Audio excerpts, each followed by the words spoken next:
하나, 둘, 셋.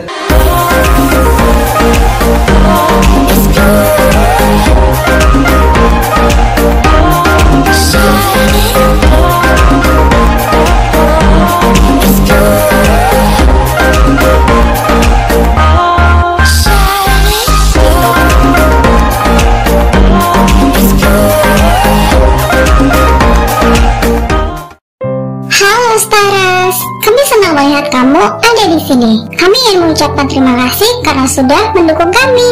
Apakah kamu sekarang punya sahabat? Apakah kamu mempercayai sahabatmu? Mempunyai persahabatan yang sejati dan penuh kasih sayang akan membuatmu merasa bahagia, aman, dan dicintai. Karena hal tersebut sangat langka dan apalagi sudah menemukan yang paham dengan kita. Memiliki teman yang seperti itu bisa menjadi kebahagiaan terbesar dalam hidup. Pastinya kita akan berharap persahabatan itu akan bertahan selamanya. Jadi jika kita kehilangan mereka, kita akan merasa sangat sedih. Apalagi mengucapkan kalimat selamat tinggal untuk sahabat adalah hal yang sangat menyedihkan. Akan tetapi ketika kamu mencoba mempertahankan persahabatan yang tidak berarti apa-apa, kamu akan mengalami lebih banyak kesedihan daripada kebahagiaan. Mencintai seseorang berarti kita harus melakukan hal yang terbaik untuk mereka, meskipun hal tersebut dapat menyakitimu. Makanya kami akan memberitahu kalian ada 6 tanda yang dapat membuatmu sadar bahwa sudah saatnya untuk melepaskan sahabatmu. Yang pertama, kamu menebak-nebak persahabatanmu. Meskipun kamu tidak mengakuinya, tapi kamu berada di dalam kegelapan tentang hubungan ini. Kamu mempertanyakan arti persahabatan. Keduanya sudah banyak berubah sehingga mereka sekarang menjadi orang yang berbeda. Keduanya tidak lagi memiliki minat yang sama dan tidak tahu harus berkata apa. Percakapan yang dulunya mudah dan asik tiba-tiba menjadi sangat canggung dan seperti dipaksakan. Segala sesuatu yang dulunya kamu sukai untuk dilakukan bersamanya sepertinya tidak lagi. Tidak peduli seberapa besar kamu berpegangan pada masa lalu dan hal-hal yang dulunya terjadi di antara kalian berdua.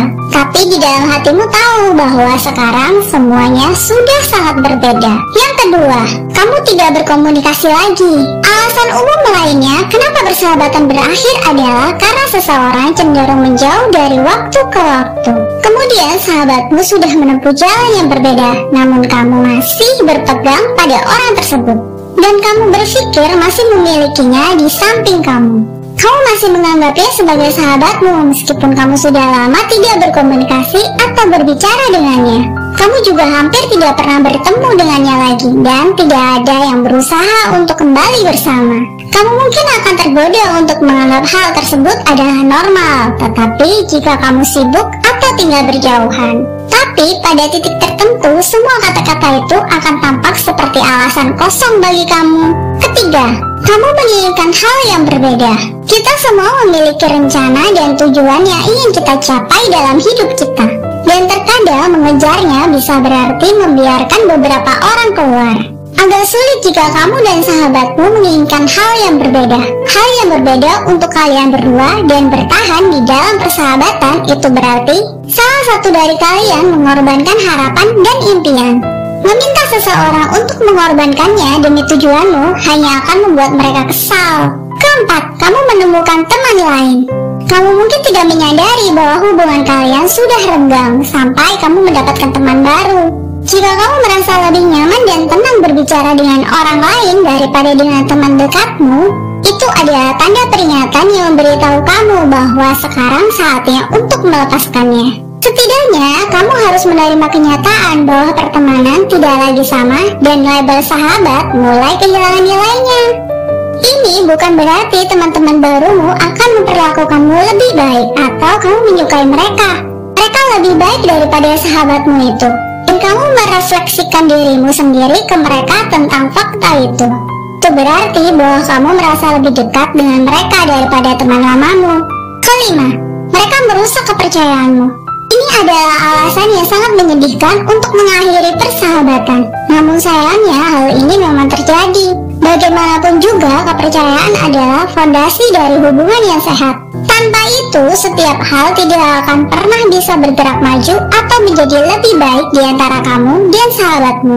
Mungkin kamu terlalu sering bertengkar, atau kalian berdua mengatakan sesuatu yang tidak dapat ditarik kembali. Ada juga yang merasa sakit hati sehingga sulit menyembuhkan persahabatan.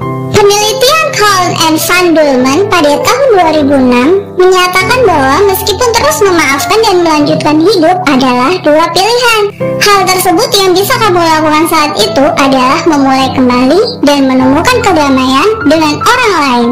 Dan yang keenam, hanya kamu yang mempertahankan persahabatan. Pada akhirnya, jika kamu merasa bahwa kamu berusaha untuk mempertahankan persahabatan ini hampir dan lebih condong ke arah kamu, maka mungkin inilah saatnya untuk mengakhiri hubungan dengan orang tersebut. Semakin sering kamu ditolak, semakin sakit rasanya.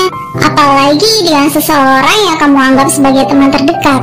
Akan menjadi tidak masuk akal jika kamu terus mencoba memaksa mereka untuk berubah. Jika mereka tidak menginginkanmu lagi, biarkan mereka pergi.